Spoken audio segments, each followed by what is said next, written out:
ಆತ್ಮೀಯ ವಿದ್ಯಾರ್ಥಿ ಮಿತ್ರರೇ, ಈ ದಿವಸ ನಿಮಗೆ ನಾನು ಗ್ರೂಪ್ ಡಿಸ್ಕಷನ್ ಮಾಡೋಣ. ನಾವಿವತ್ತು ಆ ಗ್ರೂಪ್ ಡಿಸ್ಕಷನಲ್ಲಿ ನಾವು ಈಸ್ಟರ್ನ್ ಕ್ವಶನ್ ಅಥವಾ ಪೌರಾತ್ಯ ಸಮಸ್ಯೆ ಬಗ್ಗೆ ನಾನು ಹೇಳ್ತೀನಿ. ನಿಮಗೆ ಪಾಠದ ಬಗ್ಗೆ ಯಾವುದೇ ಒಂದು ಡೌಟ್ಸ್ ಇದ್ದರೂ ಕೂಡ ನೀವು ಕೇಳಿ, ಆಯಿತಾ? ಆ ನಂತರದಲ್ಲಿ ಈಗ ಪೌರಾತ್ಯ ಸಮಸ್ಯೆಯಿಂದ ಸ್ಟಾರ್ಟ್ ಮಾಡೋಣ. ಮತ್ತು ನನ್ನ ಈ ಗ್ರೂಪ್ ಡಿಸ್ಕಷನ್ನ ಉದ್ದೇಶ ಅಂತ ಹೇಳಿದರೆ, ಎಲ್ಲ ವಿದ್ಯಾರ್ಥಿಗಳು ಕೂಡ ಇತಿಹಾಸ ಒಂದು ಇದರಲ್ಲಿ ಎಲ್ಲರೂ ಔಟ್ ಆಫ್ ಔಟ್ ಮಾರ್ಕ್ ತೆಗೀಲಿ ಅನ್ನೋದು ಉದ್ದೇಶ. ಮತ್ತು ಒಂದು ಫೇಲ್ ಆಗಿಬಿಟ್ರೆ, ಒಂದು ಹಿಸ್ಟ್ರಿ ಪೇಪರ್ ಫೇಲ್ ಆಗಿಬಿಟ್ರೆ 2 ಫೇಲ್ ಆಗುತ್ತೆ. ಅದರಿಂದ ನೀವು ಇತಿಹಾಸದ ಬಗ್ಗೆ ಆದಷ್ಟು ಗಮನವನ್ನು ಹರಿಸಬೇಕು. ಈಗ ನಾವು ಫಸ್ಟ್ ಈಗ ಪೌರಾತ್ಯ ಸಮಸ್ಯೆ ಅಥವಾ ಈಸ್ಟರ್ನ್ ಕ್ವಶನ್ ಅನ್ನೋದನ್ನು ನೋಡೋಣ. ಹೆಚ್ಚಾಗಿ ಅದರಲ್ಲಿ 2 ಕ್ವಶನ್ಸ್ ಇರುತ್ತೆ. ಒಂದೇ ಕ್ರಿಮಿಯಾ ಯುದ್ಧ ಇರ್ಬೋದು, ಅಥವಾ ಬಾಲ್ಕನ್ ಸಮಸ್ಯೆ ಇರ್ಬೋದು, ಅಥವಾ ಪೌರಾತ್ಯ ಸಮಸ್ಯೆ ಅಂದರೆ ಏನು, ಅದರ ಸ್ವರೂಪ ಹೇಗೆ ಅಂತ ಕೇಳ್ಬೋದು. ಈಗ ಫಸ್ಟ್ ನಾವು ಪೌರಾತ್ಯ ಸಮಸ್ಯೆ ಅಂದರೆ ಏನು ಅಂತ ನೋಡೋಣ. ಅದರಲ್ಲಿ ಒಂದು ಸ್ಟೇಟ್ಮೆಂಟ್ ಇದೆ. ಪೌರಾತ್ಯ ಸಮಸ್ಯೆ ಅಂದರೆ ಒಂದು ಸ್ಟೇಟ್ಮೆಂಟ್ ಕೊಟ್ಟಿರೋದು ಲಾರ್ಡ್ ಮಾರ್ಲೆ ಅವರು. ಇದು ಪರಸ್ಪರ ವಿರೋಧಿ ಹಿತಾಸಕ್ತಿಗಳ, ವಿರೋಧಿ ಜನಾಂಗಗಳ, ಮತಪಂಥಗಳ ನಡುವೆ ಜಟಿಲ ಹಾಗೂ ಸಂಕೀರ್ಣವಾದ ಸಂಘರ್ಷ ಅನ್ನೋದು ಲಾರ್ಡ್ ಮಾರ್ಲೆ ಅವರು ಹೇಳ್ತಾರೆ. ಹಾಗಾದರೆ ಈ ಪೌರಾತ್ಯ ಸಮಸ್ಯೆ ಎಲ್ಲಿ ಸ್ಟಾರ್ಟ್ ಆಯಿತು, ಅದರಲ್ಲಿ ಯಾವೆಲ್ಲ ರಾಷ್ಟ್ರಗಳು ಸೇರಿಕೊಂಡಿದ್ವು, ಪೌರಾತ್ಯ ಸಮಸ್ಯೆ ಅಂದರೆ ಏನು, ಅದರ ಸ್ವರೂಪ ಹೇಗಿತ್ತು, ಅದರ ಹಂತಗಳು ಹೇಗೆಲ್ಲ ಇದೆ, ಆ ಹಂತಗಳಲ್ಲಿ ಯಾವೆಲ್ಲ ಯುದ್ಧಗಳು ಅಥವಾ ಏನು ಪರಿಣಾಮ ಆಯಿತು, ಅದು ಇಡೀ ಯುರೋಪಿನ ಮೇಲೆ, ಆಧುನಿಕ ಯುರೋಪಲ್ಲಿ ನೋಡ್ತಾ ಇದ್ದೇವೆ, ಇಡೀ ಯುರೋಪಿನ ಮೇಲೆ ಅಥವಾ ಪ್ರಪಂಚದ ಮೇಲೆ ಅದು ಹೇಗೆ ಪರಿಣಾಮವನ್ನು ಬೀರುತ್ತೆ ಅನ್ನೋದನ್ನು ನಾವು ಈ ಒಂದು ಪೌರಾತ್ಯ ಸಮಸ್ಯೆಯಲ್ಲಿ ಕಾಣ್ಬೋದು. ಈಗ ಒಂದು ಪೀಠಿಕೆಯನ್ನು ಹೇಳಬೇಕು ಅಂತ ಹೇಳಿದರೆ, ಅದರ ಹಿನ್ನೆಲೆಯನ್ನು ನೋಡೋಣ ಅಂತ ಹೇಳಿದರೆ, 13ನೇ ಶತಮಾನದಲ್ಲಿ ಏನು ಟರ್ಕರಿದ್ದರು, ಅವ್ರ ನಾಯಕ ಉಸ್ಮಾನ್ ಆಗಿದ್ದ. ಉಸ್ಮಾನ್ ಅಂದರೆ ಅವನ್ನ ಆಟೋಮನ್ ಅಂತ ಕೂಡ ಕರಿತಾಯಿದ್ರು. ಇವರು ಅನಾಟೋಲಿಯಾದಲ್ಲಿ ಒಂದು ಸಣ್ಣ ರಾಜ್ಯವನ್ನು ಸ್ಥಾಪನೆ ಮಾಡಿದರು. ಅದನ್ನು ಆಟೋಮನ್ ಎಂಪೈರ್ ಅಥವಾ ಆಟೋಮನ್ ರಾಜ್ಯ ಅಂತ ಕರೀತಿದ್ರು. ನಾಯಕ ಉಸ್ಮಾನ್ ಅಥವಾ ಆಟೋಮನ್ ಅನ್ನೋನು ಅನಾಟೋಲಿಯಾದಲ್ಲಿ ಒಂದು ಸಣ್ಣ ರಾಜ್ಯ ಸ್ಥಾಪನೆ ಮಾಡ್ಕೊಂಡಿದ್ದ. ಇದೆಲ್ಲ ಯುರೋಪಿನ ಬಗ್ಗೆ ನಾವು ಹೇಳ್ತಾ ಇದ್ದೀವಿ. ಆಟೋಮನ್ ಸಾಮ್ರಾಜ್ಯವನ್ನು ಆಟೋಮನ್ ರಾಜ್ಯ ಅಂತ ಕರೀತಿದ್ರು. ಆ ಸಾಮ್ರಾಜ್ಯದಲ್ಲಿ 2ನೇ ಸುಲ್ತಾನ್ ಆದಂಥ ಮಹಮ್ಮದ್ ಅನ್ನೋನು, 2ನೇ ಮಹಮ್ಮದ್ ಅನ್ನೋನು 1453ರಲ್ಲಿ ಜೈಜಾಂಟಿಯನ್ ಸಾಮ್ರಾಜ್ಯದ ರಾಜಧಾನಿ ಕಾನ್ಸ್ಟಂಟಿನೋಪಲ್ ಅಂತ ಇತ್ತು. ಕಾನ್ಸ್ಟಂಟಿನೋಪಲನ್ನು ಅಲ್ಲಿ ಮೇಲೆ ದಾಳಿ ಮಾಡಿ ಅವನು ವಶಪಡಿಸ್ಕೊಳ್ತಾನೆ. ಆ ನಂತರದಲ್ಲಿ ತಮ್ಮ ಆಕ್ರಮಣವನ್ನು ಟರ್ಕರ್ ಏನಿದ್ದಾರೆ ಅವರು ಮುಂದುವರಿಸ್ತಾರೆ. ಬೇರೆ ಬೇರೆ ಪ್ರದೇಶಗಳನ್ನು, ಈಜಿಪ್ಟು, ಅರೇಬಿಯಾ, ಸಿರಿಯಾ, ಆಫ್ರಿಕಾದ ಕೆಲವು ಪ್ರದೇಶಗಳನ್ನೆಲ್ಲ ವಶಪಡಿಸ್ಕೊಳ್ತಾರೆ, ಆಯಿತಾ? ಈ ಅನಂತರ 16ನೇ ಶತಮಾನಕ್ಕೆ ಬರ್ತೀವಿ ನಾವು. 13ನೇ ಶತಮಾನದಲ್ಲಿ ಉಸ್ಮಾನ್ ಸಾಮ್ರಾಜ್ಯ ಸ್ಥಾಪನೆ ಮಾಡ್ದ. ಆನಂತರ 1453ರಲ್ಲಿ ಅಲ್ಲಿ 2ನೇ ಮೊಹಮ್ಮದ್ ಅನ್ನೋನು ಈ ಕಾನ್ಸ್ಟಂಟಿನೋಪಲನ್ನು ವಶಪಡಿಸ್ಕೊಂಡ ಅಂತೆಲ್ಲ ಕೇಳ್ತೀವಿ. 16ನೇ ಶತಮಾನಕ್ಕೆ ಬಂದರೆ ಸುಲೈಮಾನ್ ಅಂತ ಆಳ್ವಿಕೆಗೆ ಬರ್ತಾನಲ್ಲಿ. ಅವನ ನಾಯಕತ್ವದಲ್ಲಿ ಒಂದಿಷ್ಟು ಪ್ರದೇಶಗಳನ್ನು ಅವರು ವಶಪಡಿಸ್ಕೊಂಡು ಅಲ್ಲಿ ಡಿಕ್ಟೇಟರ್ಸ್ ಆಗಿ ಆಳ್ವಿಕೆ ಮಾಡ್ತಾರೆ, ನಿರಂಕುಶ ಆಡಳಿತಗಾರರಾಗಿ ಆಳ್ವಿಕೆ ಮಾಡ್ತಾರೆ. ಓಕೆ, ಆ ಸುಲೈಮಾನ್ ಕಾಲದಲ್ಲಿ ಈ ಟರ್ಕರ್ ಅನ್ನೋರು ಉನ್ನತ ಸ್ಥಿತಿಗೆ ತಲುಪ್ತಾರೆ. ಓಕೆ, ಸುಲೈಮಾನನ ನಂತರ ಟರ್ಕಿ ಸಾಮ್ರಾಜ್ಯ ಏನಿರುತ್ತೆ ಅದು ಅವನತಿಯ ಹಾದಿಯನ್ನು ಹಿಡಿಯುತ್ತೆ, ಎಂಡಾಗ್ತಾ ಬರುತ್ತೆ. ಆ ರೀತಿ ಅವನತಿ ಹಾದಿ ಹಿಡಿದ ಸಮಯದಲ್ಲಿ ಅಲ್ಲಿ ಆ ಟರ್ಕರ ಸಾಮ್ರಾಜ್ಯದಲ್ಲಿ ಅಥವಾ ಆಟೋಮನ್ ಸಾಮ್ರಾಜ್ಯದಲ್ಲಿ ಸಾಕಷ್ಟು ಸಮಸ್ಯೆಗಳು ಹುಟ್ಕೊಳ್ಳುತ್ತೆ. ಯಾವತ್ತೂ ಹಾಗೆ ಒಂದು ರಾಜ್ಯ ಉನ್ನತ ಸ್ಥಿತಿಯಲ್ಲಿರುವಾಗ ಸಮಸ್ಯೆ ಇರೋದಿಲ್ಲ. ಅಲ್ಲಿ ಸಮಸ್ಯೆಗಳು ಹುಟ್ಕೊಳ್ಳೋದು ಅಂತ ಹೇಳಿದರೆ ಅವನತಿಯ ಹಾದಿ ಹಿಡಿದ ಸಂದರ್ಭದಲ್ಲಿ, ಅಂದರೆ ಅಲ್ಲಿಯ ಆಡಳಿತಗಾರರು ವೀಕ್ ಆದಾಗ ಅಲ್ಲಿ ಸಮಸ್ಯೆಗಳು ಉದ್ಭವ ಆಗುತ್ತೆ. ಮತ್ತೊಂದು ಸರಿ ಹೇಳ್ತೀನಿ ನೋಡಿ. ಟರ್ಕಿ ಸಾಮ್ರಾಜ್ಯ 13ನೇ ಶತಮಾನದಲ್ಲಿ ಉಸ್ಮಾನ್ ಅನ್ನೋನು ಅಥವಾ ಆಟೋಮನ್ ಅನ್ನೋನು ಅನಾಟೋಲಿಯಾ, ಯುರೋಪಲ್ಲಿ ಒಂದು ಸಣ್ಣ ರಾಜ್ಯವನ್ನು ಒಂದು ಪ್ರದೇಶದಲ್ಲಿ ಸ್ಥಾಪನೆ ಮಾಡ್ತಾನೆ. ಅದನ್ನೇ ನಾವು ಆಟೋಮನ್ ಸಾಮ್ರಾಜ್ಯ ಅಂತ ಕರಿತೀವಿ. ಆ ನಂತರದಲ್ಲಿ ಎರಡನೇ ಮೊಹಮ್ಮದ್ ಅನ್ನೋನು ಆಳ್ವಿಕೆ ಮಾಡ್ತಾನೆ. ಅವನು 1453ರಲ್ಲಿ ಜೈಜಾಂಟಿಯನ್ ಸಾಮ್ರಾಜ್ಯ ಅಂತ ಇರುತ್ತಲ್ಲ, ಅದರ ರಾಜಧಾನಿ ಕಾನ್ಸ್ಟಂಟಿನೋಪಲನ್ನು ದಾಳಿ ಮಾಡಿ ವಶಪಡಿಸ್ಕೊಳ್ತಾನೆ. ಕಾನ್ಸ್ಟಂಟಿನೋಪಲ್ ಬಗ್ಗೆ ಮತ್ತೊಂದು ವಿಷಯನೂ ಮತ್ತೆ ಹೇಳ್ತೀನಿ ನಾನು. ಈಗ ಅಲ್ಲಿಗೆ ಬಿಟ್ಟುಬಿಟ್ಟು 16ನೇ ಶತಮಾನಕ್ಕೆ ಬಂದರೆ ಅಲ್ಲೇ ತುರ್ಕರು ಸುಲೇಮಾನ್ ಅನ್ನುವವನ ನೇತೃತ್ವದಲ್ಲಿ ಅವರೊಂದಿಷ್ಟು ಪ್ರದೇಶಗಳನ್ನು, ದ್ವೀಪಗಳನ್ನು ವಶಪಡಿಸ್ಕೊಂಡು ಆಡಳಿತವನ್ನು ನಡೆಸ್ತಾರೆ. ಆ ಸುಲೇಮಾನ್ನ ಕಾಲದಲ್ಲಿ ಟರ್ಕ್ ಸಾಮ್ರಾಜ್ಯ ಅನ್ನೋದು ಉತ್ತುಂಗಕ್ಕೆ ಇರುತ್ತೆ. It reached it's highest peak. Okay, ಅವನ ಮರಣಾನಂತರ ಆ ಸಾಮ್ರಾಜ್ಯ ಅವನತಿಯ ಹಾದಿಯತ್ತ ದಾಪುಗಾಲನ್ನು ಹಾಕುತ್ತೆ. ಆಗ ಒಂದು ಸಾಕಷ್ಟು ಸಮಸ್ಯೆಗಳು ಉಂಟಾಗುತ್ತೆ. ಓಕೆ, ಯಾವೆಲ್ಲ ಸಮಸ್ಯೆಗಳು ಅಂತ ಮತ್ತೆ ನೋಡೋಣ. ಈಗ ಟರ್ಕಿ ಸಾಮ್ರಾಜ್ಯ ಇತ್ತು ಅಂತ ಹೇಳಿದ್ನಲ್ಲ, ಆ ಟರ್ಕಿ ಸಾಮ್ರಾಜ್ಯದಲ್ಲಿ ಒಂದು ಭಾಗ ಬಾಲ್ಕನ್ ಪ್ರದೇಶ ಅಥವಾ ಬಾಲ್ಕನ್ ದ್ವೀಪ ಅಥವಾ ಬಾಲ್ಕನ್ ಪರ್ಯಾಯ ದ್ವೀಪ ಅಂತ ಹೇಳ್ಬೋದು ನಾವು. ಬಾಲ್ಕನ್ ಪರ್ಯಾಯ ದ್ವೀಪದಲ್ಲಿ ಟರ್ಕಿ ಸಾಮ್ರಾಜ್ಯಕ್ಕೆ ಅದು ಆಗಿತ್ತು, ಸಾಮ್ರಾಜ್ಯದ ಭಾಗ ಆಗಿತ್ತು. ಹಾಗಾದರೆ ಈ ಬಾಲ್ಕನ್ ಪ್ರದೇಶ ಅಂತ ಯಾವುದನ್ನು ಕರಿತೀವಿ? ಬಾಲ್ಕನ್ ಯುದ್ಧಗಳು ಅಂತೆಲ್ಲ ನೋಡ್ತೀರಲ್ಲ, ಅದರಲ್ಲಿ ನಿಮಗೆ ಬೇಕಾಗತ್ತೆ ನೋಡಿ. ಬಾಲ್ಕನ್ ಪ್ರದೇಶ ಅಂತ ಹೇಳಿದರೆ ಡ್ಯಾನುಬ್ ನದಿಯಿಂದ ಈಜಿಪ್ಟ್ ನೈಲ್ ನದಿ ಹೊರಗಿನ ಪ್ರದೇಶದಲ್ಲಿ ಒಂದಿಷ್ಟು ಜನರು ನೆಲೆಸಿದ್ರು. ಆ ಪ್ರದೇಶವನ್ನು ಬಾಲ್ಕನ್ ಪ್ರದೇಶ ಅಂತ ಕರಿತೀವಿ. ಯಾವುದು ಅಂತ ಹೇಳಿದರೆ, ಬಾಲ್ಕನ್ ಪ್ರದೇಶ ಅಂದರೆ ಡ್ಯಾನುಬ್ ನದಿ ತೀರದಿಂದ ಈಜಿಪ್ಟ್ನ ನೈಲ್ ನದಿ ತೀರದವರೆಗಿನ ಪ್ರದೇಶ. ಅಲ್ಲೊಂದಿಷ್ಟು ಜನ ವಾಸವಾಗಿದ್ದರು. ಯಾರು? ಗ್ರೀಕರು, ಸರ್ಬಿಯನ್ನರು, ಬಲ್ಗೇರಿಯನ್ನರು, ಅಲ್ಬೇನಿಯನ್ನರು, ರುಮೇನಿಯನ್ನರು, ಮಾಲ್ಡಿವಿಯನ್ನರು, ಮಲೇಷಿಯನ್ನರು, ಬೋಸ್ನಿಯನ್ನರು, ಹಂಗೇರಿಯವರು, ಚೆಕ್, ಸ್ಲೋವಾಕಿಯನ್ನರು ಮುಂತಾದವರು ನೆಲೆಸಿದ್ರು. ಅದನ್ನು ನಾವು ಬಾಲ್ಕನ್ ಪ್ರದೇಶ ಅಂತ ಕರಿತೀವಿ. Getting it? ಈಗ ಇವರಿಗೆ ಆಟೋಮನ್ ಸಾಮ್ರಾಜ್ಯದ ಅಥವಾ ಟರ್ಕಿ ಸಾಮ್ರಾಜ್ಯದ ಭಾಗ ಅಲ್ವಾ ಬಾಲ್ಕನ್ ಪ್ರದೇಶ. ಇವರು ಆಟೋಮನ್ ಸಾಮ್ರಾಜ್ಯದ ಏನಿದೆ ಅಲ್ಲಿಯ ಟಿಪ್ಪು ಸುಲ್ತಾನ ಅಂತಿದ್ದ ಆ ಸಮಯದಲ್ಲಿ ಅವನ ಅಧೀನದಲ್ಲಿದ್ದರು. ಒಂದು ತಿಳ್ಕೊಳ್ಬೇಕು, ಈ ಬಾಲ್ಕನ್ ಪ್ರದೇಶದಲ್ಲಿ ಇದ್ದವರಲ್ಲಿ ಬಹುಸಂಖ್ಯಾತರು ಕ್ರಿಶ್ಚಿಯನ್ರಾಗಿದ್ದರು, ಸ್ವಲ್ಪವೇ ಜನ ತುರ್ಕರಾಗಿದ್ದರು. ಎಲ್ಲಿ? ಬಾಲ್ಕನ್ ಪ್ರದೇಶದಲ್ಲಿ.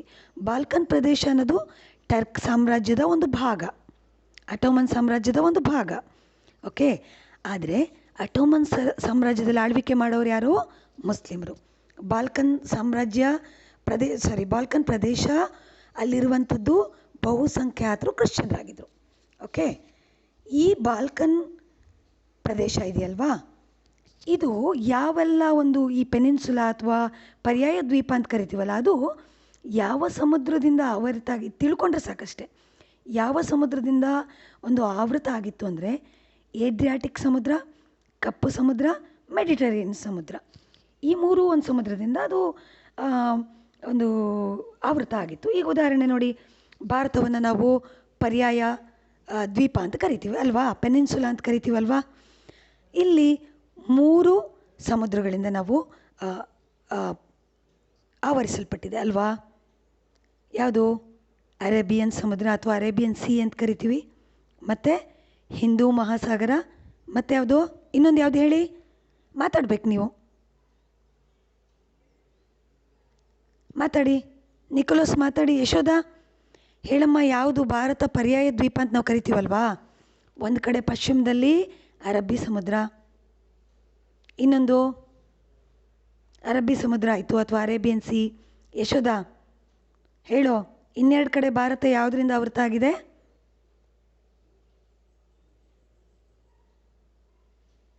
ಅಶ್ವಿನಿ, ರಮ್ಯಾ ಹೇಳಿ, ಭಾರತ ಯಾವುದರಿಂದ ಆವೃತ ಆಗಿದೆ 3 ಕಡೆ? ಮತ್ತು ಗ್ರೂಪ್ ಡಿಸ್ಕಷನಲ್ಲಿ ನೀವು ಮಾತಾಡಬೇಕಲ್ವಾ. ರಮ್ಯಾ ಹೇಳಿ, ಈಗ ಭಾರತ ಪರ್ಯಾಯ ದ್ವೀಪ ಅಂತ ಕರಿತೀವಲ್ಲ, 3 ಕಡೆಯಿಂದ ನೀರಿಂದ ಆವೃತ ಆಗಿದೆ. ಒಂದು ಅರಬ್ಬಿ ಸಮುದ್ರ ನಮ್ಮ ಭಟ್ಕಳದ ಹತ್ರ ಇದೆ, ಹಿಂದೂ ಮಹಾಸಾಗರ, ಇನ್ನೊಂದು ಬೇ ಆಫ್ ಬೆಂಗಾಲ್ ಅಥವಾ ಬಂಗಾಳ ಕೊಲ್ಲಿ, ಹಿಂದೂ ಮಹಾಸಾಗರ, ಅರಬ್ಬಿ ಸಮುದ್ರ. ಎಸ್, ಓಕೆ, ಸೈಲೆಂಟ್ಗೆ ಹಾಕಿ. ಸೊ ಅಲ್ವಾ, ನೀವು ಇದ್ದೀರಾ ಇಲ್ಲ ಅಂತ ನೋಡಬೇಕಲ್ಲ ನಾವು ಗ್ರೂಪ್ ಡಿಸ್ಕಷನಲ್ಲಿ. ಹಾಗೆಯೇ ಇಲ್ಲಿ ಬಾಲ್ಕನ್ ದ್ವೀಪ ಏನಿದೆ ಅದು ಏಡ್ರಿಯಾಟಿಕ್ ಸಮುದ್ರ, ಕಪ್ಪು ಸಮುದ್ರ, ಮೆಡಿಟೇರಿಯನ್ ಸಮುದ್ರದಿಂದ ಆವರಿಸಿಕೊಂಡಿತ್ತು. ಮೇಯ್ನಾಗಿ ನೋಡಬೇಕಾಗಿದ್ದು ಬಾಲ್ಕನ್ ಪ್ರದೇಶದಲ್ಲಿ ಬಹುಸಂಖ್ಯಾತರು ಕ್ರಿಶ್ಚಿಯನ್ರಿದ್ದರು. ಅದೇ ಟರ್ಕಿ ಆಡಳಿತಕ್ಕೆ ಒಳಪಟ್ಟಿತ್ತು, ಅವರೆಲ್ಲ ಮುಸ್ಲಿಮರ ಆಳ್ವಿಕೆ ಇತ್ತು.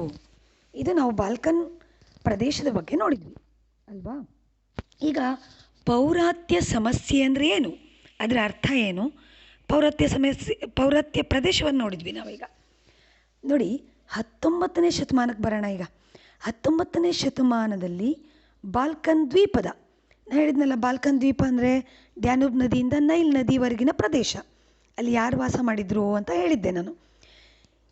ಪೌರಾತ್ಯ ಸಮಸ್ಯೆ ಅಂದರೆ 19ನೇ ಶತಮಾನದಲ್ಲಿ ಬಾಲ್ಕನ್ ದ್ವೀಪದ ಜನಾಂಗಗಳಿಗೆ ಸಂಬಂಧಿಸಿದ ಪ್ರಶ್ನೆ ಅಥವಾ ಬಾಲ್ಕನ್ ಜನಾಂಗಗಳಿಗೆ ಸಂಬಂಧಿಸಿದ ಸಮಸ್ಯೆ, ಅದನ್ನು ಪೌರಾತ್ಯ ಪ್ರಶ್ನೆ ಅಥವಾ ಪೌರಾತ್ಯ ಸಮಸ್ಯೆ ಅಥವಾ ಈಸ್ಟರ್ನ್ ಕ್ವಶನ್ ಅಂತ ಕರಿತೀವಿ. ನಾನು ಅರ್ಥ ಆಯಿತು ಅಂತ ಅಂದ್ಕೊಳ್ತೀನಿ. 19ನೇ ಶತಮಾನದಲ್ಲಿ ಬಾಲ್ಕನ್ ದ್ವೀಪದ ಜನಾಂಗಗಳಿಗೆ, ಅಲ್ಲಿ ಯಾವ ಜನಾಂಗ ಇದ್ದರು ಅಂತ ನಾನು ಹೇಳಿದೆ, ಅವರಿಗೆ ಸಂಬಂಧಿಸಿದ ಪ್ರಶ್ನೆ ಅಥವಾ ಅವರಿಗೆ ಸಂಬಂಧಿಸಿದ ಸಮಸ್ಯೆ, ಅದನ್ನು ಈಸ್ಟರ್ನ್ ಕ್ವಶನ್ ಅಥವಾ ಪೌರಾತ್ಯ ಸಮಸ್ಯೆ ಅಂತ ಅರ್ಥ ಹೇಳ್ಬೋದು ನಾವು ಅಲ್ವಾ. ಅದರಲ್ಲಿ ಪೌರಾತ್ಯ ಪ್ರಶ್ನೆಯಲ್ಲಿ ಈ ಅವನತಿ ಹೊಂದುತ್ತಿರುವಂತಹ ಅಟೋಮನ್ ಸಾಮ್ರಾಜ್ಯ ಅವನತಿ ಹೊಂದ್ತಾ ಇದೆ ಅಂತ ಯಾಕೆ ಹೇಳಿದೆ ನಾನು, ತುಂಬ ವರ್ಷಗಳ ನಂತರದಲ್ಲಿ ಆ ಪ್ರದೇಶಗಳಲ್ಲಿ ಏನು ಆಳ್ವಿಕೆ, ಸುಲೈಮಾನ್ನ ಆಳ್ವಿಕೆ ನಂತರ ಅಲ್ಲಿ ಆಳ್ವಿಕೆ ಮಾಡಿದವರು ಅಷ್ಟು ಒಳ್ಳೆ ರೀತಿಯ ಆಳ್ವಿಕೆ ಕೊಟ್ಟಿರಲಿಲ್ಲ, ಅಲ್ಲಿ ಅದು ಅವನತಿ ಹೊಂದ್ತಾ ಇತ್ತು ಅಂತ ಹೇಳಿದೆ ಅಲ್ವಾ. ಬಾಲ್ಕನ್ ಪ್ರದೇಶದ ಮುಂದಿನ ಸ್ಥಿತಿ ಏನಾಗಾದರೆ ಇಲ್ಲಿ ಸಮಸ್ಯೆ ಉದ್ಭವ ಆಗಿದೆ ಅಲ್ವಾ. ಅಲ್ಲಿ ಸ್ಥಿತಿ ಏನಾಗಬಹುದು ಅನ್ನೋದ್ರ ಬಗ್ಗೆ ನಾವೀಗ ಡಿಸ್ಕಸ್ ಮಾಡಬೇಕಾಗಿದೆ ಅಥವಾ ವಿಮರ್ಶೆ ಮಾಡಬೇಕಾಗಿದೆ. ಆ ಸಮಸ್ಯೆ ಯಾಕೆ ಉದ್ಭವ ಆಯಿತು, ಅಲ್ಲಿ ಸಮಸ್ಯೆ ಉಂಟಾದಂಥ ಸಮಸ್ಯೆ ಅಂತ ಹೇಳಿದ್ವಿ, ಯಾಕೆ ಆ ಸಮಸ್ಯೆ ಉದ್ಭವ ಆಯಿತು ಅನ್ನೋದನ್ನು ನಾವು ನೋಡ್ತಾ ಹೋಗೋಣ. ಇತಿಹಾಸಜ್ಞರ ಬಗ್ಗೆ ಹೇಳ್ತೀನಿ ನಾನೀಗ. ಅದೇನು ಎಕ್ಸಾಮಲ್ಲಿ ಸಮಸ್ಯೆಯ ವ್ಯಾಖ್ಯೆ ಅಂತ ಕೇಳೋದಿಲ್ಲ, ಆದರೆ ಅದ್ರ ಬಗ್ಗೆ ಒಂದು ವ್ಯಾಖ್ಯೆಯನ್ನು ನೀವು ನೋಡಿ. ಲಾರ್ಡ್ ಮಾರ್ಲೆ ಅವರು ಹೇಳಿದರು, ಪೌರಾತ್ಯ ಸಮಸ್ಯೆಯು ಪರಸ್ಪರ ವಿರೋಧಿ ಹಿತಾಸಕ್ತಿಗಳ, ವಿರೋಧಿ ಜನಾಂಗಗಳ, ಮತಪಂಥಗಳ ನಡುವಣ ಜಟಿಲ ಹಾಗೂ ಸಂಕೀರ್ಣವಾದಂಥ ಒಂದು ಸಂಘರ್ಷ ಅಥವಾ ಕಾನ್ಫ್ಲಿಕ್ಟ್ ಅಂತ ಹೇಳ್ತಾರೆ. ಅಂದರೆ ನಾವು ನೋಡಬೇಕಾಗಿರೋದು ಇಲ್ಲಿ ಪೌರಾತ್ಯ ಸಮಸ್ಯೆ ಅಂದರೆ ಮುಖ್ಯವಾಗಿ ಬಾಲ್ಕನ್ ಪ್ರದೇಶಗಳು ಮತ್ತು ಟರ್ಕಿ ಸಾಮ್ರಾಜ್ಯ ಇದೆಯಲ್ಲ, ಅವು ಎರಡು ನಡುವಿನ ಸಮಸ್ಯೆ ಹೌದಾ ಅನ್ನೋದನ್ನು ನೋಡೋಣ. ಏಕೆಂದರೆ ಟರ್ಕಿ ಸಾಮ್ರಾಜ್ಯವನ್ನು ಸುಲ್ತಾನರ ಆಳ್ವಿಕೆ ಇತ್ತು. ಆನಂತರದಲ್ಲಿ ಇಲ್ಲಿ ಬಾಲ್ಕನ್ ಪ್ರದೇಶ ಅದರ ಒಂದು ಭಾಗ, ಬಾಲ್ಕನ್ನಲ್ಲಿರೋದು ಹೆಚ್ಚಿನವರು ಕ್ರಿಶ್ಚಿಯನ್ರು ಅನ್ನೋದನ್ನು ನಾವು ಹೇಳಿದ್ವಿ ಅಲ್ವಾ. ಇವರು ಹೇಳೋ ಪ್ರಕಾರ ಅಲ್ಲೇನೋ ಸಮಸ್ಯೆ ಉಂಟಾಗಿದೆ ಅನ್ನೋದು ನಮಗೆ ಒಂದು ಸೂಚನೆ ಗೊತ್ತಾಗ್ತಾ ಇದೆ. ಓಕೆ, ಈಗ ಮಿಲ್ಲರ್ ಅಂತಕ್ಕಂಥ ಇತಿಹಾಸಜ್ಞರು ಹೇಳ್ತಾರೆ, ತುರ್ಕಿ ಸಾಮ್ರಾಜ್ಯ ಯುರೋಪಿನಿಂದ ಕ್ರಮೇಣವಾಗಿ ನಾಶ ಹೊಂದುವ ಮೂಲಕ ಉದಯಿಸಿದಂತಹ ಒಂದು ನಿರ್ವಾತವನ್ನು ತುಂಬುವಂಥ ಸಮಸ್ಯೆ ಅಂತ ಅವ್ರು ಹೇಳ್ತಾರೆ. ಆಮೇಲೆ ರಷ್ಯಾದ ರಾಜನೀತಿಜ್ಞರ ಪ್ರಕಾರ ಪೌರಾತ್ಯ ಸಮಸ್ಯೆಯ ಸಂಧಿವಾತ ರೋಗ ಇದ್ದ ಹಾಗೆ, ಸಂಧಿವಾತ ರೋಗ ಅಂತ ಗೊತ್ತಲ್ಲ ನಿಮಗೆ, ರುಮ್ಯಾಟಿಕ್ ಫೀವರ್ ಅಂತ ಕರಿತೀವಿ, ರಕ್ತ ಸಂಧಿವಾತ, ಅದು ಅಲ್ಲಲ್ಲೇ ಹಿಡ್ಕೊಳ್ಳೋದು ಗೊತ್ತಲ್ಲ ನಿಮಗೆ. ಅಲ್ಲಲ್ಲೇ ಏನು ಅಂತ ಹೇಳ್ತಾರೆ, ಮನುಷ್ಯನ ಒಂದು ಜಾಯಿಂಟ್ಗಳಲ್ಲಿ ನೋವು ಬರೋದು, ಊದ್ಕೊಳ್ಳೋದು, ಕೆಂಪಾಗೋದು, ನಡೆಯೋಕ್ಕಾಗಲ್ಲ, ಹಾಗೆಲ್ಲ ಸಮಸ್ಯೆ ಇರುತ್ತೆ, ಆ ಥರ ಸಂಧಿವಾತ ಅಂತ ಹೇಳ್ತಾರೆ. ಓಕೆ, ಇನ್ನೊಮ್ಮೆ ಕೈಯನ್ನು ಹಿಡಿಯುತ್ತೆ, ಒಂದು ಸರಿ ಕಾಲನ್ನು ಹಿಡ್ಕೊಳ್ಳುತ್ತೆ, ಒಂದು ಸರಿ ಹೊಟ್ಟೆಗೆ ಒಂದು ಹಬ್ಬಿದರೆ ಅದು ಭಾರಿ ಹಬ್ಬದಿದ್ದರೆ ಅವನು ಅದೃಷ್ಟವಂತ ಅಂತ ಹೇಳ್ತಾರೆ ಅವರು. ಅಂದರೆ ಅರ್ಥ, ಈಗ ಸಂಧಿವಾತ ಇರುತ್ತಲ್ಲ, ಕೈ ಗಂಟು ಕಾಲು ಗಂಟು ಬೀಗೋದು, ಅಲ್ಲಲ್ಲೇ ಹಿಡ್ಕೊಳ್ಳೋದು, ನಡೆಯೋಕ್ಕಾಗಲ್ಲ, ಕೈ ಎತ್ತೋಕ್ಕಾಗಲ್ಲ, ಅದೇ ಥರ ಈ ಸಮಸ್ಯೆ ಆ ಥರ ಆಗದೇ ಇದ್ದರೆ, ಹೊಟ್ಟೆವರೆಗೆ ಹಬ್ಬಿದ್ರೆ ಅವರಿಗೆ ನಡೆಯೋಕ್ಕೂ ಆಗಲ್ಲ, ಏನೂ ಮಾಡೋಕ್ಕಾಗಲ್ಲ, ಆ ಥರ ಸಮಸ್ಯೆ ಆಗದೇ ಇದ್ದರೆ ಅದೃಷ್ಟ ಅಂತ ಹೇಳ್ತಾರೆ. What ever it my B, ಈ ಪೌರಾತ್ಯ ಸಮಸ್ಯೆ ಅನ್ನೋದು ಉದ್ಭವಿಸಿದೆಯಲ್ಲ ಬಾಲ್ಕನ್ ಪ್ರದೇಶದಲ್ಲಿ, ಅದರ ಸ್ವರೂಪ ಹೇಗಿತ್ತು ಅನ್ನೋದು ಒಂಚೂರು ನೋಡೋಣ. ನೋಡಿ, ಪೌರಾತ್ಯ ಸಮಸ್ಯೆ ಒಂದು ಭಾರಿ ಒಂದು ಕಷ್ಟ, ಒಂದು ಅಥವಾ ಕ್ಲಿಷ್ಟತೆ ಅಂತ ಹೇಳ್ಬೋದು, ಅದು ವಿವರಣೆ ಮಾಡೋದಕ್ಕೆ ಕಷ್ಟ ಅಂಥೇಳಿ. ಅದು ತುಂಬ ಅಂಶಗಳನ್ನು ಒಳಗೊಂಡಿತ್ತು. ಒಂದೊಂದು ಕಾಲಕ್ಕೆ ಒಂದೊಂದು ಅಂಶ ಮುಖ್ಯವಾದರೆ ಇನ್ನೊಂದು ಕಾಲಕ್ಕೆ ಅದು ವಿಭಿನ್ನ ಆಗಿತ್ತು, ಆ ಥರ ಇತ್ತು. ನೋಡಿ, ಅಸಮರ್ಥ ಸುಲ್ತಾನರಿದ್ದರಲ್ಲಿ, ಅಲ್ಲಿ ಭ್ರಷ್ಟರಿದ್ದರು, ಎಲ್ಲಿ, ಟರ್ಕಿಯಲ್ಲಿ ಆಡಳಿತದಲ್ಲಿ. ಮತ್ತು ನಿರಂಕುಶ ಆಡಳಿತ ಆಗಿದ್ದರು, ಡಿಕ್ಟೇಟರ್ಸ್. ನಾವು ನೋಡಿದ್ದೀವಿ 3 ಡಿಕ್ಟೇಟರ್ಗಳನ್ನು ನಾವು ಇಷ್ಟರೊಳಗೆ ಸ್ಟಡಿ ಮಾಡಿದ್ವಿ. ಅದರಲ್ಲಿ ಮುಖ್ಯವಾಗಿ ಡಿಕ್ಟೇಟರ್ ಆದಂತಹ ನೆಪೋಲಿಯನ್ ಬೋನಪಾರ್ಟೆ ಬಗ್ಗೆ ನಾವು ಸ್ಟಡಿ ಮಾಡಿದ್ವಿ. ಇಲ್ಲಿ ನೋಡೋಕೆ ಹೋದರೆ ಭಿನ್ನ ಜನಾಂಗಗಳ ಸಂಘರ್ಷ. ನಾವು ಹೇಳಿದ್ವಲ್ಲ, ಯಾರು ಬಾಲ್ಕನ್ ಪ್ರದೇಶದಲ್ಲಿ ಭಿನ್ನ ಜನಾಂಗಗಳಿದ್ರು? ಸರ್ಬಿಯನ್ನರು, ಗ್ರೀಕರು, ಬಲ್ಗೇರಿಯನ್ನರು, ಅಲ್ಬೇನಿಯರು, ಇನ್ನು ಬೇರೆ ಬೇರೆ ಬಹುಸಂಖ್ಯಾತರು ಕ್ರಿಶ್ಚಿಯನ್ ಆದರೂ ಬೇರೆ ಬೇರೆ ಜನಾಂಗಗಳಿದ್ರು ಅಲ್ವಾ? ಜನಾಂಗಗಳ ಸಂಘರ್ಷ, ಅಶಾಂತಿ. ಈ ಆಲ್ರೆಡಿ ನೋಡಿದ್ವಿ, ನಿರಂಕುಶ ಆಡಳಿತದಲ್ಲಿ ಟರ್ಕಿ ಆಡಳಿತಕ್ಕೊಳಪಟ್ಟಿದ್ದರಿಂದ ಅಲ್ಲಿ ಸುಲ್ತಾನರ ದಬ್ಬಾಳಿಕೆ, ಶೋಷಣೆ, ಒಗ್ಗಟ್ಟಿರಲಿಲ್ಲ. ಕೇಂದ್ರ ಸರ್ಕಾರ ಅಂತ ಹೇಳಿದ್ರಲ್ಲಿ ಟರ್ಕಿ ಬಾಲ್ಕನ್ ಪ್ರದೇಶದ ಹಿಡಿತ ಹೊಂದಿದ್ದು. ಒಂದು ಕೇಂದ್ರ ಸರ್ಕಾರದ ದೌರ್ಬಲ್ಯ ಇರ್ಬೋದು. ಅಲ್ಲಿ ಯಾವುದೇ ಪ್ರಗತಿ ಆಗ್ತಿರಲಿಲ್ಲ ಅದು ಬಾಲ್ಕನ್ ಪ್ರದೇಶದಲ್ಲಿ. ಆಮೇಲೆ ಹೆಚ್ಚಿನ ಟ್ಯಾಕ್ಸ್ ಹಾಕ್ತಿದ್ರು. ಇದೇ ಸಮಯದಲ್ಲಿ ಇನ್ನೊಂದು ಅಂದರೆ ನೋಡಿ, ಬಾಲ್ಕನ್ ಪ್ರದೇಶ ಟರ್ಕಿಯ ಹಿಡಿತದಲ್ಲಿದ್ದರೂ ಯುರೋಪಿನ ರಾಷ್ಟ್ರಗಳಿದ್ವಲ್ಲ, ಅಗ್ರ ರಾಷ್ಟ್ರಗಳು ಅಂತೇಳಿ ಕರೆಸ್ಕೊಳ್ತಾವಲ್ಲ, ಅಗ್ರ ರಾಷ್ಟ್ರಗಳ ಹಿತಾಸಕ್ತಿಗಳ ಘರ್ಷಣೆ. ನಾನು ಬಾಲ್ಕನ್ ಪ್ರದೇಶದ ಮೇಲೆ ಹೋಲ್ಡಿಂಗ್ ಇಟ್ಕೊಳ್ಬೇಕು ಅಥವಾ ನಾನು ಅಲ್ಲಿ ಇಂಟರ್ಫಿಯರ್ ಆಗಬೇಕು ಅನ್ನುವಂಥ ಒಂದು ಅವರ ಆಸಕ್ತಿಗಳು, ಇದು ಕೂಡ ಘರ್ಷಣೆಗೆ ಒಂದು ಕಾರಣ ಅಂತ ಹೇಳ್ಬೋದು. ಈಗ 1774ರಿಂದ ಅಂದರೆ 18ನೇ ಶತಮಾನದಿಂದ 20ನೇ ಶತಮಾನದ ಅವಧಿಯಲ್ಲಿ ಈ ತುರ್ಕಿ ಸಾಮ್ರಾಜ್ಯ ಒಂದು ಪತನದ ಹಾದಿಯಲ್ಲಿದ್ದು ನೆಕ್ಸ್ಟ್ ಪತನ ಹೊಂದುತ್ತಲ್ಲ, ಆ ನಂತರದಲ್ಲಿ ಆ ಪತನದಿಂದ ಪ್ರಥಮ ಜಾಗತಿಕ ಯುದ್ಧದವರೆಗೆ ಇದು ಮುಕ್ತಾಯ ಅಲ್ಲಿ ತನಕ ಜರುಗುತ್ತೆ.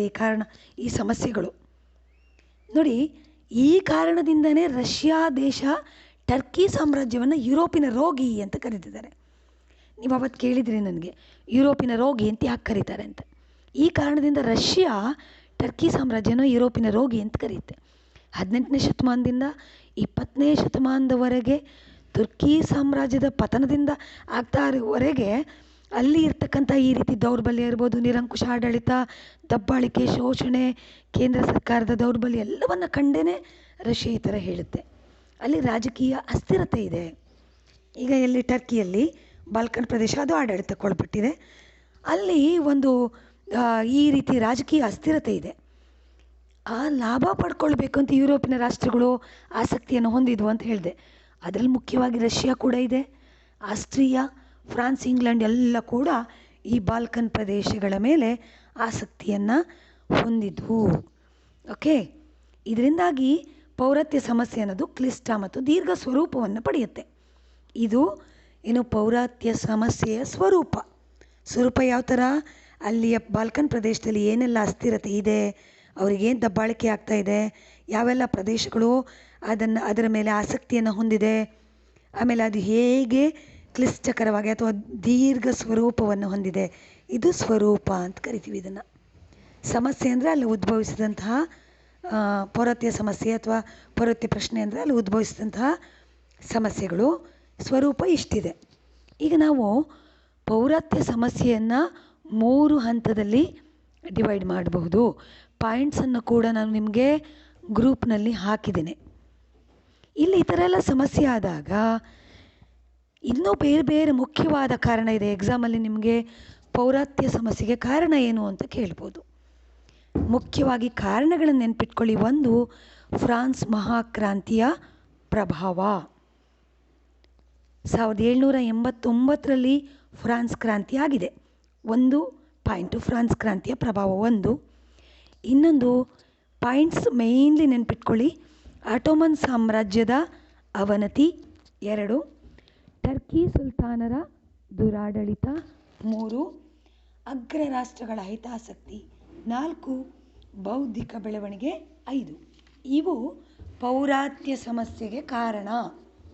ನಿಮಗೆ ಪ್ರಶ್ನೆ ಇದ್ದರೆ ಪೌರಾತ್ಯ ಸಮಸ್ಯೆ ಹಿನ್ನೆಲೆ ಏನು ಅಥವಾ ಪೌರಾತ್ಯ ಸಮಸ್ಯೆ, ಪೌರಾತ್ಯ ಪ್ರಶ್ನೆ ಅಂದ್ರೇನು, ಪೌರಾತ್ಯ ಸಮಸ್ಯೆಯ ಸ್ವರೂಪ ಹೇಗೆ, ಅದರ ಕಾರಣ ಏನು ಅಂತ ಕೇಳಿದರೆ, ಕಾರಣ ನೋಡಿದರೆ ಫ್ರಾನ್ಸ್ ಕ್ರಾಂತಿಯ ಪ್ರಭಾವ ಅಂತ ಹೇಳಿದೆ. ನೀವು ನೋಡಿದ್ರಿ 1789ರಲ್ಲಿ ಫ್ರಾನ್ಸ್ ಕ್ರಾಂತಿ ಆಯಿತು. ಮೊದಲನೇ ಪಾಠ ಇದು. ಸರಿಯಾಗಿ ಕೇಳಿಸ್ಕೊಳ್ಬೇಕು.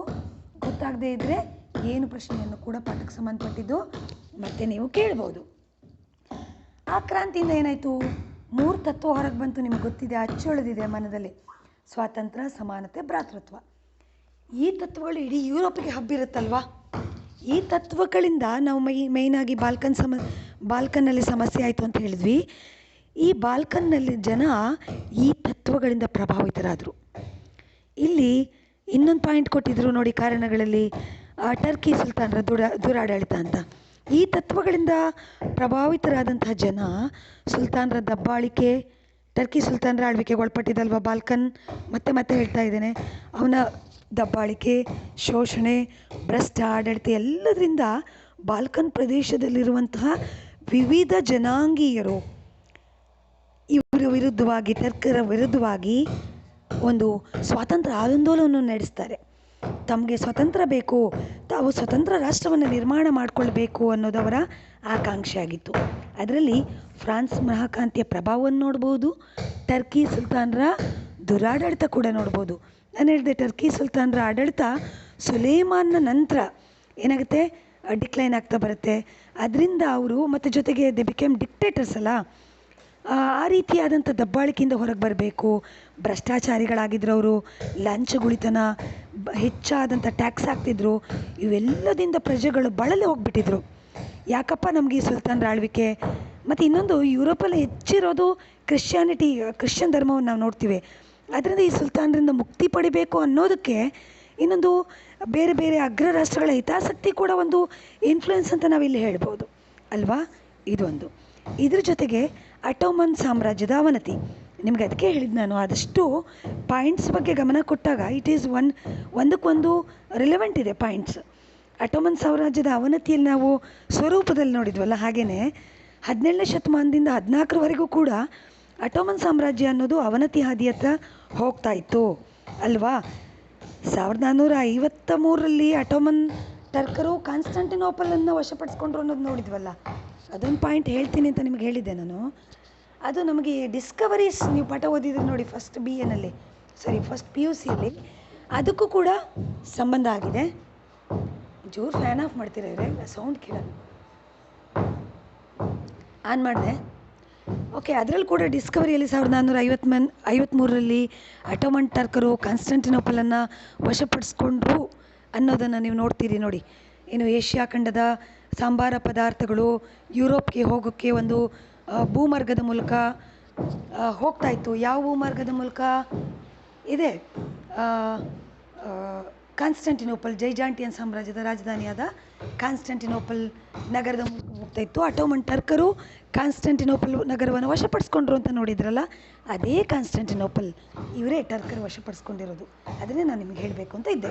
ಓಕೆ, ಈಗ ಅಟೋಮನ್ ಸಾಮ್ರಾಜ್ಯದ ಅವನತಿಯಲ್ಲಿ ಪಾಯಿಂಟ್ ನಾವು ನೋಡ್ತಾ ಇದ್ವಿ. ಸಂಪೂರ್ಣ ಅವನತಿ ಆಗ್ತಾ ಇತ್ತು ಇದು.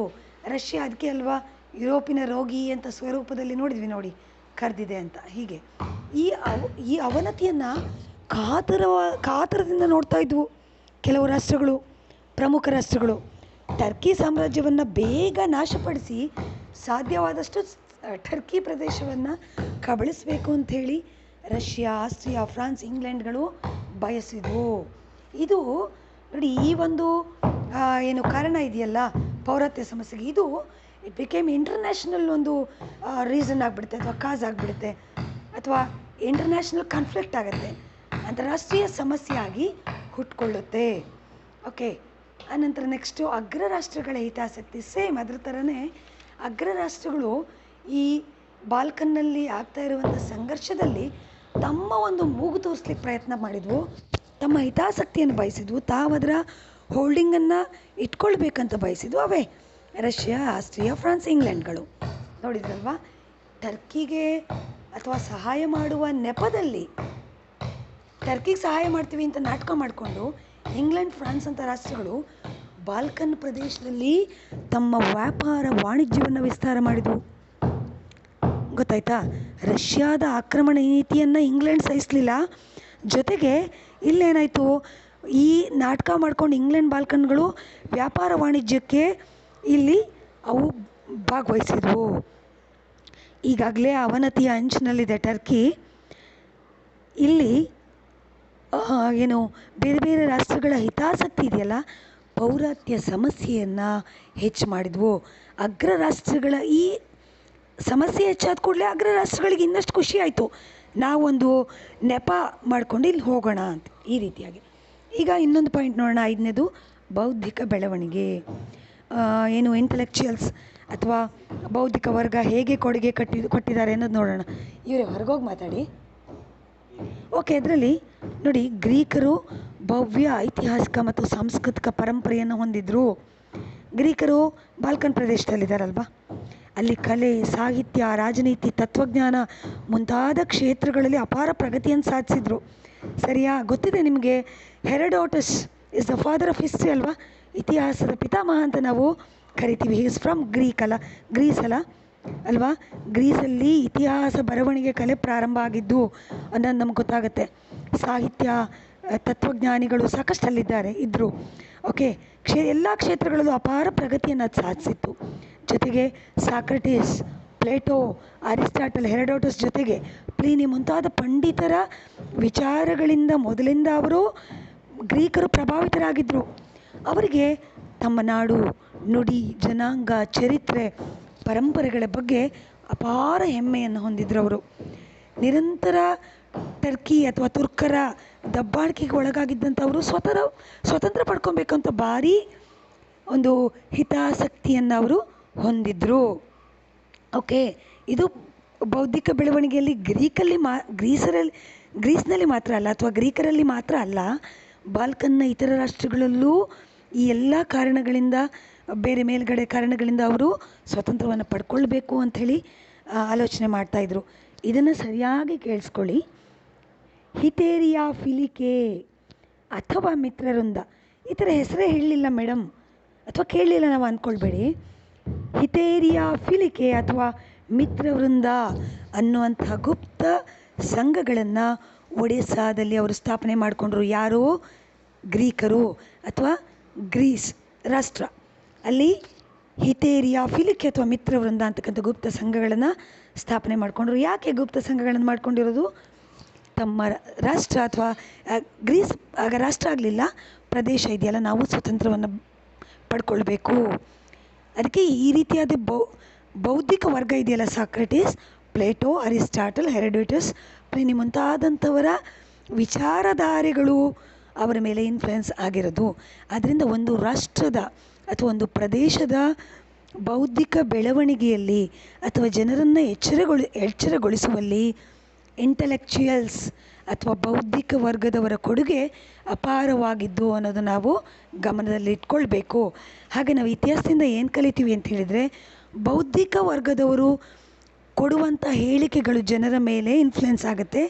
ಆದ್ದರಿಂದ ಬೌದ್ಧಿಕ ವರ್ಗ ಅಂತ ಏನು ಕರಿತೀವಿ, ಅವರು ಉತ್ತಮವಾದಂಥ ಹೇಳಿಕೆಯನ್ನು ಕೊಟ್ಟು ಜನರು ಎಚ್ಚೆತ್ತುಕೊಳ್ಳುವಂತಹ, ಜನರ ಹುರಿದುಂಬಿಸುವಂಥ ಅಥವಾ ಜನರಿಂದ ರಾಷ್ಟ್ರಕ್ಕೆ ಒಳಿತಾಗುವಂಥ ಹೇಳಿಕೆಗಳನ್ನು ಕೊಡಬೇಕು.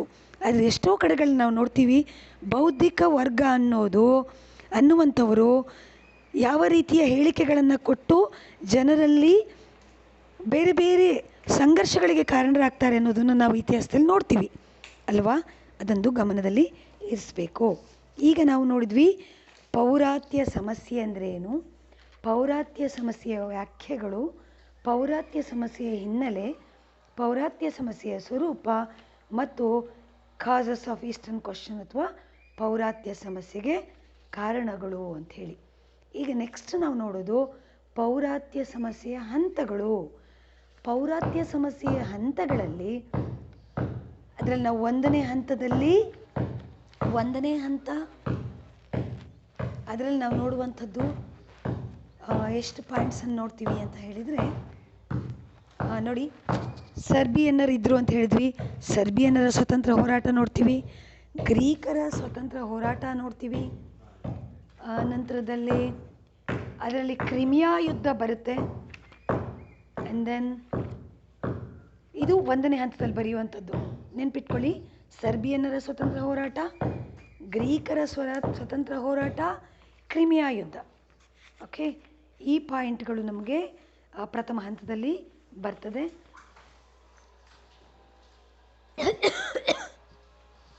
ಅನಂತರದಲ್ಲಿ ಪೌರಾತ್ಯ ಸಮಸ್ಯೆ ಎರಡನೇ ಹಂತದಲ್ಲಿ ನಾವು ನೋಡಿರುವಂಥದ್ದು,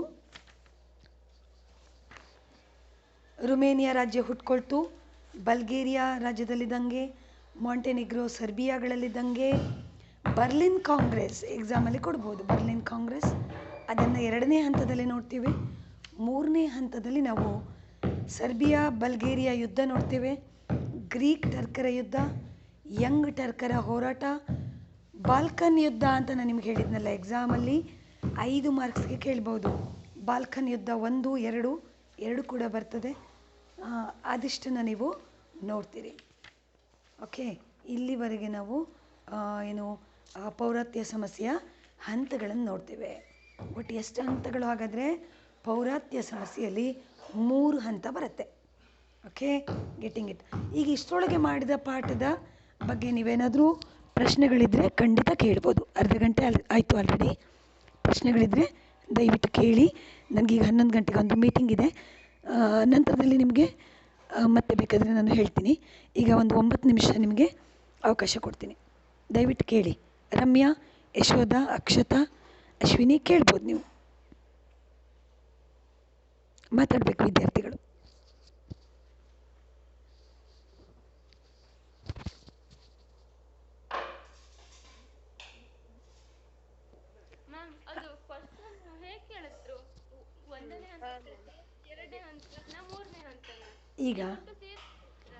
ಈಗ ನೋಡು, ಈ ಥರ ಪ್ರಶ್ನೆಗಳನ್ನು ಕೇಳ್ಬೋದು ನಿಮಗೆ. ಯಾವ ಥರ ಗೊತ್ತಾ? ಪೌರಾತ್ಯ ಸಮಸ್ಯೆ ಹಾಗೂ ಸ್ವರೂಪವನ್ನು ತಿಳಿಸಿ ಅಂತ.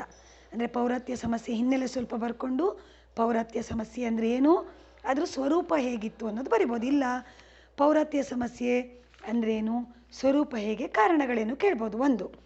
ಆಮೇಲೆ ಪೌರಾತ್ಯ ಸಮಸ್ಯೆಯ ಹಂತಗಳು ಅಂತ ಕೇಳಲಿಕ್ಕೆ ಇಲ್ಲ. ಪೌರಾತ್ಯ ಸಮಸ್ಯೆಯ ಅದರಲ್ಲಿ ನೋಡಿ ಕ್ರಿಮಿಯಾ ಯುದ್ಧದ ಬಗ್ಗೆ ಕೇಳ್ಬೋದು. ಒಂದು, ಕ್ರಿಮಿಯಾ ಯುದ್ಧದ ಕಾರಣ ಪರಿಣಾಮವನ್ನು ತಿಳಿಸಿ, ಅಥವಾ ಬರ್ಲಿನ್ ಕಾಂಗ್ರೆಸ್ ಕುರಿತು ಬರೆಯಿರಿ, ಅಥವಾ ಯಂಗ್ ಟರ್ಕ್ ಹೋರಾಟದ ಕುರಿತು ಬರೆಯಿರಿ, ಅಥವಾ ಬಾಲ್ಕನ್ ಯುದ್ಧದ ಕುರಿತು 2 ಬಾಲ್ಕನ್ ಯುದ್ಧಗಳ ಕುರಿತು ಬರೆಯಿರಿ ಅಂತ ಕೇಳ್ಬೋದು. ಇಷ್ಟು ವಿಷಯ. ಅದು ಬಿಟ್ಟರೆ ಪೌರಾತ್ಯ ಸಮಸ್ಯೆಯ ಹಂತದಲ್ಲಿ ನಡೆದಂಥ ಒಂದು ಸ್ವತಂತ್ರ ಹೋರಾಟಗಳ ಬಗ್ಗೆ ಬರೀರಿ ಅಂತ ಒಂದು ಕೇಳ್ಬೋದು. ಆಗ 5-6ಗಳನ್ನು ವಿವರಿಸಬೇಕಾಗತ್ತೆ. ಅದನ್ನು ನಾನೀಗೇನು ರೆಕಾರ್ಡ್ ಮಾಡಿದ್ದೀನಿ ಅದನ್ನು ಯೂಟ್ಯೂಬ್ಗೆ ಅಪ್ಲೋಡ್ ಮಾಡಿ ನಿಮಗೆ ಲಿಂಕ್ ಕೊಡ್ತೀನಿ. Yes tell me. ಹೇಳಮ್ಮ ರಮ್ಯಾ, ಹೇಳು. ಓಕೆನಾ? ಈಗ ಹಾಂ ಹೇಳಿ. ಹಾಂ, ಈಗ ಹೇಳ್ತೀನಿ ನೋಡಿ.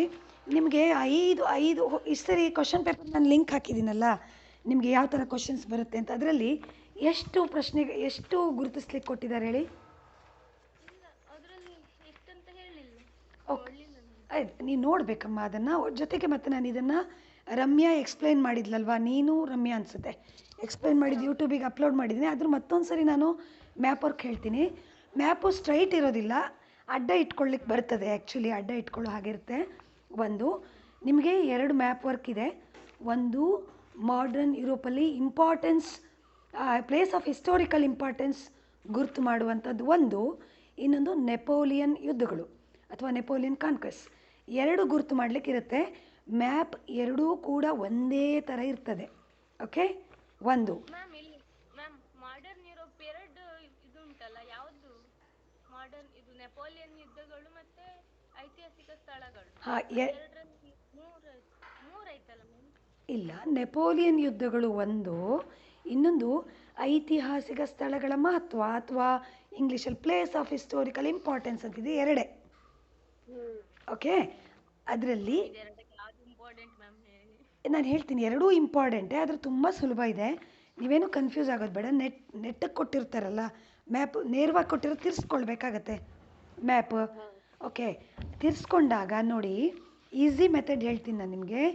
ಈಗ ನಿಮ್ಮ ರೈಟ್ ಸೈಡ್ಗೆ ಮ್ಯಾಪನ್ನು ತಿರ್ಸಿಟ್ಕೊಂಡಾಗ ನಿಮ್ಮ ರೈಟ್ ಸೈಡ್ಗೆ ಬರುವಂಥದ್ದು ಮ್ಯಾಪಲ್ಲಿ ಮಾಸ್ಕೋ ಗುರ್ತು ಮಾಡುವಂಥದ್ದು ಬಿಟ್ಟರೆ, ಮಾಸ್ಕೋ ಕೆಳಗಡೆ ಕ್ರಿಮಿಯಾ ಗುರ್ತು ಮಾಡುವಂಥದ್ದು. ಟೋಟಲಿ ನೆಪೋಲಿಯನ್ ಯುದ್ಧದಲ್ಲಿ ಮಾಸ್ಕೋ ಗುರ್ತು ಮಾಡಲಿಕ್ಕಿರುತ್ತೆ. ಇನ್ನೊಂದು ಐತಿಹಾಸಿಕ ಸ್ಥಳಗಳ ಮಹತ್ವದಲ್ಲಿ ಕ್ರಿಮಿಯಾ ಗುರ್ತು ಮಾಡಬೇಕಾಗತ್ತೆ. ಮಾಸ್ಕೋ ಅಂದರೆ it is the capital of Russia ಅಲ್ವಾ. ರೈಟ್ ಸೈಡಲ್ಲಿ ಅದು ಒಂದೇ ಬರುವಂಥದ್ದು, ನೆನಪಿರಲಿ. ಮ್ಯಾಪ್ನ ನಿಮ್ಮ ರೈಟ್ ಸೈಡಿಗೆ ಮಾಸ್ಕೋ ಬಿಟ್ಟರೆ ಅದ್ರ ಕೆಳಗಡೆ ಕ್ರಿಮಿಯಾ ಕೆಳಗಡೆ ಮೂಲೆಯಲ್ಲಿ ಬರ್ತದೆ. ರೈಟ್,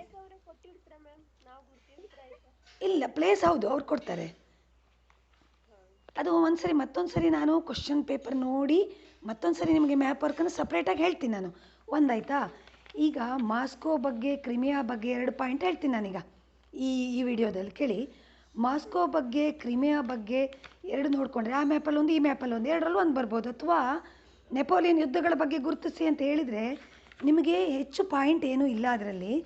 ನೋಡಿ 2, 4, 6, 8, 10, 12, 14 ಪಾಯಿಂಟು ಅಂತ ಕಾಣಿಸುತ್ತೆ.